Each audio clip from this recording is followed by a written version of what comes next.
Attention mon lalou.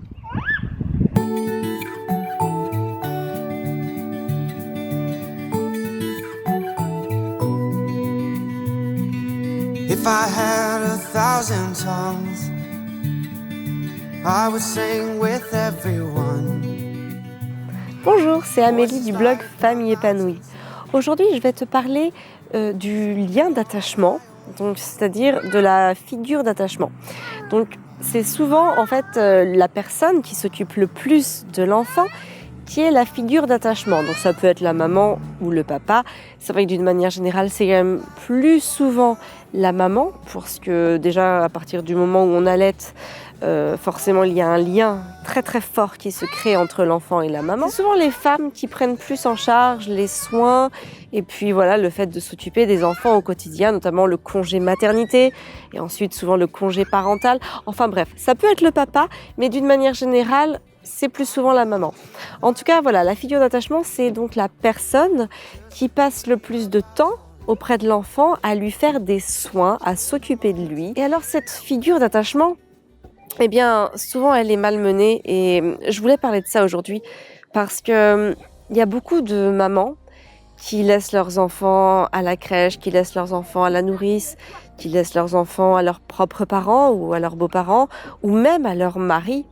Et puis tout se passe très très très très bien quand les enfants sont avec ces personnes-là. Et puis le soir, la maman revient les chercher et là ça va plus.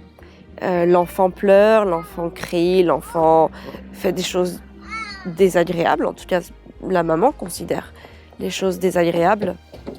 Et c'est difficile parce qu'à ce moment-là, on peut avoir des réflexions du style ah bah avec moi tout s'est bien passé, je comprends pas pourquoi avec toi ça se passe comme ça, parce qu'avec moi tout se passe toujours très bien, il a été sage comme une image. Et ça peut être très très dur pour une maman de l'entendre, ça peut être très culpabilisant, ça peut être très blessant, parce qu'une maman fait en général toujours du mieux qu'elle peut, fait ce qu'elle peut aussi, et d'entendre ça vient vraiment remettre en question ses aptitudes à être une maman qui s'occupe de ses enfants. Et quand j'entends ça, des fois je l'entends pour moi, je l'ai entendu, des fois je l'entends toujours, parce que moi aussi mes enfants sont différents avec moi qu'avec le reste de nos proches ou de nos moins proches, même avec Fabien.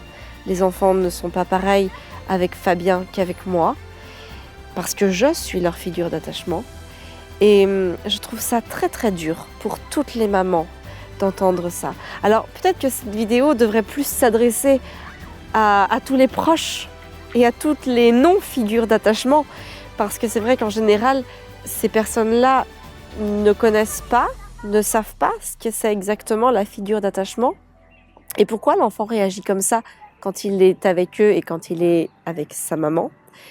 Mais en tout cas, mon petit conseil à te donner si tu es la figure d'attachement et que tu regardes cette vidéo, c'est d'essayer de ne pas en tenir compte, de passer au-delà de ces remarques blessantes qui peuvent remettre en cause voilà, tes aptitudes à être maman.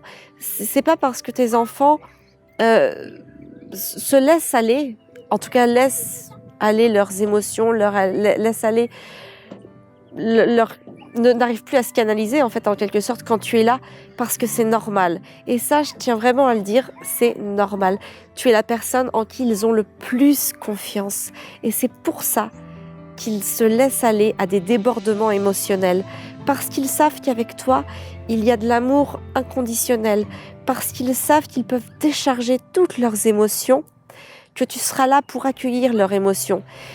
Ça marche aussi en tant qu'adulte. Par exemple, un adulte qui souffre ou qui se sent pas bien, s'il est avec des gens qu'il connaît plus ou moins, ou en tout cas des moins proches, eh bien, en général, souvent en tout cas, on fait attention à ses émotions, on se contient, on ne laisse pas voir notre mal-être. Alors qu'à partir du moment où tu retrouves, par exemple, ton conjoint, ta conjointe, ou tes parents, ou en tout cas quelqu'un que tu as considéré ou que tu considères toujours comme ta figure d'attachement, eh ben, tu vas te laisser aller à transmettre vraiment tes émotions. Alors tu t'imagines bien que si toi-même tu es différent avec certaines personnes de qui tu te considères plus proche, il en est de même pour tes enfants en beaucoup plus fort.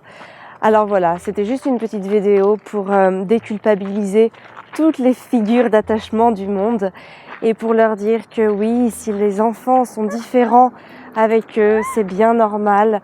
Et c'est pas pour ça, c'est pas pour autant qu'elles font mal ou qu'elles loupent des choses ou qu'il y a plein de choses à refaire. C'est juste que l'enfant est en confiance avec elle et qu'il se laisse aller à cette confiance. Alors cette vidéo peut aider et déculpabiliser toutes les figures d'attachement. Alors surtout, aime et partage cette vidéo pour aider toutes les mamans et tous les papas qui culpabilisent à cause du comportement de leurs enfants lorsqu'il est avec eux. Et voilà, ça peut les aider aussi à voir les choses différemment. Cette fameuse figure d'attachement, elle n'est pas forcément de moi, même pas du tout. Beaucoup de spécialistes de l'enfance en parlent, notamment Isabelle Filiosa, Catherine Guéguen, etc. Il y en a beaucoup qui parlent de cette figure d'attachement. Et je crois que c'est important de l'avoir en tête pour aussi comprendre le comportement de ses enfants.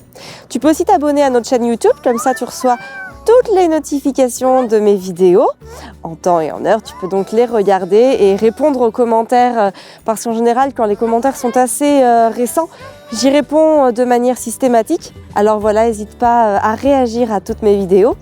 Et puis bien sûr, tu peux nous rejoindre sur Facebook. On donne beaucoup d'infos de manière générale sur la parentalité. Et puis on a notre compte Instagram qui est un peu plus privé, un peu plus intime, dans lequel je livre des photos de nous au quotidien. Voilà, sur ce, prends soin de toi et de tes enfants.